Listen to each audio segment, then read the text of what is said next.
Hello there, my name's Barry and I'm here with Tienie Loubser, one of the principal coaches at the Business Coaching Foundation. So today we're going to interview him about coaching and get some insight into the world of the BCF. So, welcome Tienie. Please tell me, how did your coaching journey start? Thank you, and thank you for the opportunity to be here and just answer some of your questions. So I was working for a behavioural assessment company in Johannesburg, South Africa. Got moved over to Marlow here in the UK, worked out of the Covent Garden office in London. And what I was finding I was doing when we were giving feedback on some of the psychometric tools and behavioural assessments that we do and the reports to clients and stakeholders, some of the end result was for us to change some of the behaviour, why don't we put you on a coaching journey? And I kept referring work to Tony Clark Holland and Barry back in the day at the BCF, and they said, why did you come and work for us? And through that, coaching just came naturally, and it was nice just to offer up feedback to people, be curious, inquisitive, get an understanding of where they are in their journey, and help them through that. So that's kind of what kicked it off for me from a coaching point of view. So tell me, what is it that makes you continue coaching? It's the empowering others. It's when you ask that question and someone just goes, and you can see the light bulb go on, and the follow-up question and the follow-up question, and gets them into a direction or orientation that empowers them. That's the thing, I think, that just keeps me going. The world of coaching you make sound as though it's slightly rose-tinted and really exciting and positive. You must have had some experiences where it was quite a challenge and quite tough in situations. So please give us some anecdotes and stories around that. The thing is about coaching is you have armor of emotional intelligence, a bit of robustness. Luckily for me, I'm a South African with a thick rhino hide, and I can kind of interact and kind of feel comfortable in some robust conversations. But one thing kind of springs to mind for me, and it's this guy in Birmingham, engineering company. HR interacts with me to actually come in and coach this person because he has glibly indicated to them that yes, coaching will be a good idea for him. And I'm sitting in a couch in his office. Office is kind of as big as a town hall, and a guy's 10 minutes late. So already there's some unconscious bias going into my head that I'm trying to manage, and a particular behavioral profile comes to mind. All of those things happen, and you just hear this tapping on the floor, tap, tap, tap, tap, tap, tap, tap. He's running up the stairs, walks into the office, and his first words to me were, "Who are you and what are you doing in my office?" What do we do with that? So my rebuttal or reaction to him was, I gave it 2 seconds, and then I said, "Excuse me, sir, don't you think a statement like that for someone you don't even know needs coaching in itself?"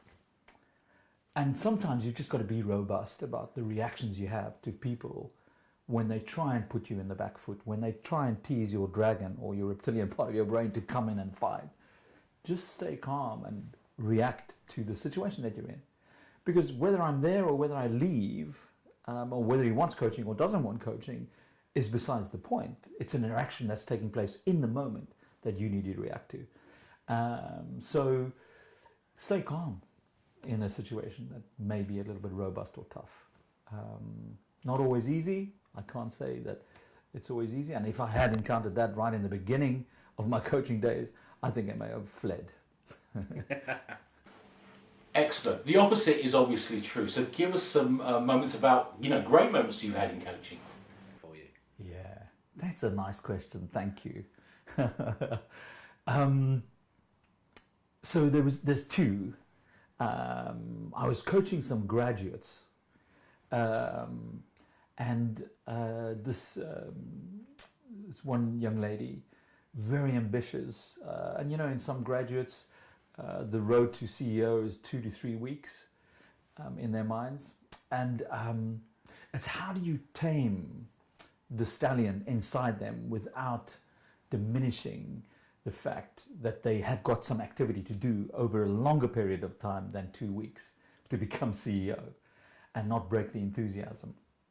And so we had some good conversations, open workshops, and no, she's not the CEO, although the 6-month interactions we had helped her establish reality, which was great for her and for me, and us interacting in that way. The other one, you know how great it is when someone's wife calls you and says, you know what, Tienie, you've changed my husband's life. Our work-life balance is back to normal. They really, really appreciated the work that you've done. And getting that appreciation is always great. And knowing that you've made a difference. And when a family member approaches you and lets you know that, that's a great moment.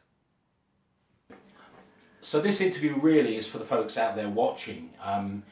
If they're starting out on their coaching journey, what advice and tips would you offer them?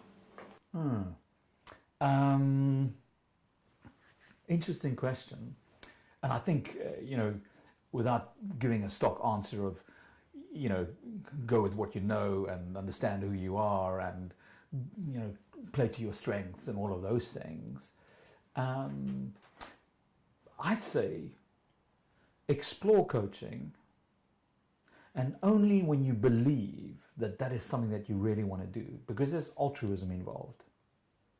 Embark on that journey, and you would flow into what it is that your strength is within that coaching space, because it's a responsibility. When you're coaching someone, you're empowering them, you're giving the best part of you and your coaching skill. And if you're not really bought into the process and you've put a commercial value onto it, you're definitely not pitching to the coaching in the right frame of mind. So the first thing that you need to do before you embark on a coaching journey is explore whether this is really something that you want to do and that you're bought into, and that you're willing to be altruistic in the play of that. So that's where I'll go with that. And again, that's absolutely superb answer. For those seasoned coaches that are out there, what could you offer them? So we have a 5-pillar model at the BCF that we kind of adhere to. And our 4th element of that model is challenge complacency. And it's easy for us to identify complacency in the clients that we coach. Not necessarily always easy to look back and challenge our own complacency. And I think as we get seasoned and become seasoned in our coaching, we kind of just go on that journey. And yes, there's CPD that takes place, and we watch TED Talks, and we appreciate Michael Bungay Steiner and his box of crayons coaching elements, and Dr. Tony Clark Holland's coaching Winter Wonderland, and getting information from all of those sources. However, holding ourselves accountable that we're offering our client the best that we can be in that moment is what I would offer up to seasoned coaches. And challenge your own complacency. Most probably first spot that you are complacent, and then work on that. That's absolutely brilliant, Tienie. So what final tips could you offer to our audience out there listening today? Right.